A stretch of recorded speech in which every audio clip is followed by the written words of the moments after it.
By focusing on a test case in Galatians, in this case we focused on Galatians 2:16 in the topical sections, we were able to ascertain that in essence, when Paul has Gentile inclusion into Israel in mind, then this phrase works of law, ergon nomou, referred to those sometimes locally autonomous group requirements that were being imposed on non-Jews as outlined and delegated by each individual group functioning under the prevailing Judaisms of Paul's day. And in order to understand that, you have to recall that the Qumran community has unique works of law that necessarily differ from some of the other Jewish communities' works of the law. Now, let me explain this phrase real quick because this is a bit confusing to some. Essentially, if you were in Paul's day, if you were to imagine that the Judaisms of Paul's day function similar to the Christianities of today, where we had different denominations as you went around, went from place to place, you encountered a different denominational form of Judaism. In essence, if you are a Gentile and you wanted to become a Jew, and let's say you encountered a denomination in Israel, you might find that their works of the law, their group policies, was maybe a bit longer. Maybe it involved a bit more Torah. Maybe it involved a bit more turning away from your previous Gentile or Roman or Greek affiliations and embracing the Jewish lifestyle of Jerusalem. So that might be one form of works of the law. You see the point I'm trying to make? So works of the law, when seen through that lens, helps us to get a better idea of how we interact with the Torah and the way Jews walk out the Torah and Gentiles who became Jews, how they walked out the Torah, but depending on the community that they belong to. Okay, so let's keep reading. When it came to works of the law for Jews, however, again, what we discovered, remember, there's basically two views that I'm postulating here. Works of the law in respect to Gentiles, in other words, when Jews were applying this phrase to Gentiles, and works of the law when Jews were applying this phrase to other Jews. Make sense so far? So, when it came to works of the law for Jews, we discovered that Paul most likely had obedience to the Torah done for the sake of keeping Jews separate from Gentile sinners, and ostensibly for maintaining one's righteous place in the covenant people in mind. Let's keep reading.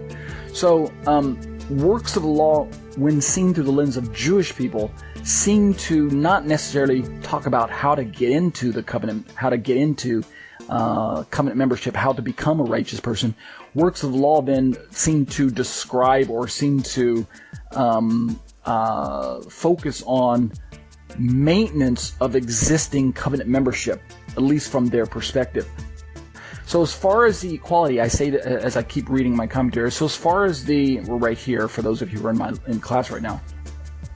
So as far as the equality of both people groups in Messiah is concerned, both Jews and Gentiles, Paul, who was the missionary to the Gentiles, he had to defend what we call the correct Torah viewpoint in his letters that were addressed to the churches in Galatia, specifically chapter 5 in Galatians.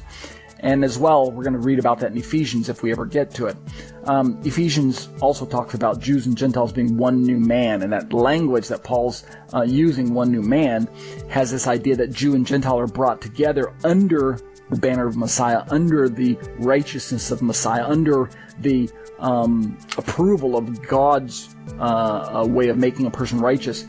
And therefore, Jew and Gentile are co-partners. They're co-covenant members. They're what Paul would say, fellow heirs. They're fellow heirs with one another. That's the focus in Ephesians. Circumcision, as I conclude here, circumcision was therefore directly related to works of the law in Paul's writings, right? The phrase circumcision, in that circumcision was a shorthand way for Paul to talk about, quote, conversion to Judaism / being or becoming a Jew / maintaining covenant membership via Torah observance, end quote. I know that's a lengthy statement there, but that's my way of paraphrasing circumcision as we encounter it in Paul. Let's keep reading.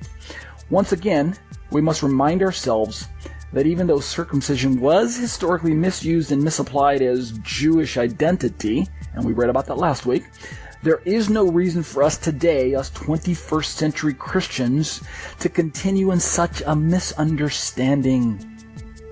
Let me just pause and let that sink in. It's all too often that when you encounter Christian discussions on circumcision, that the popular view is that circumcision has been done away with in Christ. It's been relaxed in Jesus. It's been set aside by Paul, and therefore we no longer have to concern ourselves with it as Gentiles, as Gentile Christians. And that, in my opinion, is an unfortunate perspective. It's unfortunate because it robs the Jewish people of an important covenant sign that God gave Israel, and to be sure, it robs the Scriptures of an important covenant sign that God gave to all of His people. So, and it helps again to remind ourselves that circumcision was historically misused by the Jewish people first, but that doesn't mean that the Christians today have to continue to misunderstand it or misuse it. Let's conclude here.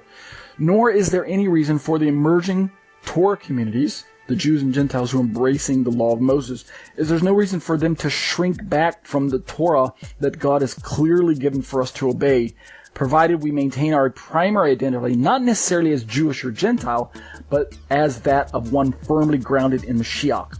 And on this last sentence, I have to highlight the fact that it's all too sad that in today's Torah communities, it's very vogue, it's very popular to teach that the Torah is essentially still a Jewish document. If you visit many Messianic congregations around particularly the United States, you're going to find that many of them hold to the popular notion that the Torah is for Jews only. That nonsense started way back in Paul's day, that the Torah is for Jews only, and therefore if the Gentiles wish to become covenant members and to enjoy the blessings that the Torah spelled out for covenant members, then the Gentiles had to become Jews first in order to enjoy Torah participation. That's the lie of the first century. People, why are we still listening to that garbage? Why are we still swallowing that lie from the adversary that the Torah is for Jews only? The Torah is not for Jews only. The Torah is not for Jews only. Why? Because God is not the God of the Jews only. We read that in Romans 3, verse 28, 29, 30, 31, somewhere around there. God is not the God of the Jews only. God is the God of Jews and Gentiles, particularly of those who name the name of God through His Son, Yeshua HaMashiach. Amen? It is these people, Jews and Gentiles, brought into genuine covenant membership via the blood of Yeshua, who are filled with the Ruach HaKodesh that is spoken about in Ezekiel chapter 36 and Jeremiah chapter 31. These promises given to Israel of old prophesied that the Spirit of God would write the Torah of God on the heart of genuine covenant members. And who are the covenant members? They are Jews and Gentiles in Messiah. And we know that that's true because that's how Paul describes us in the book of Ephesians.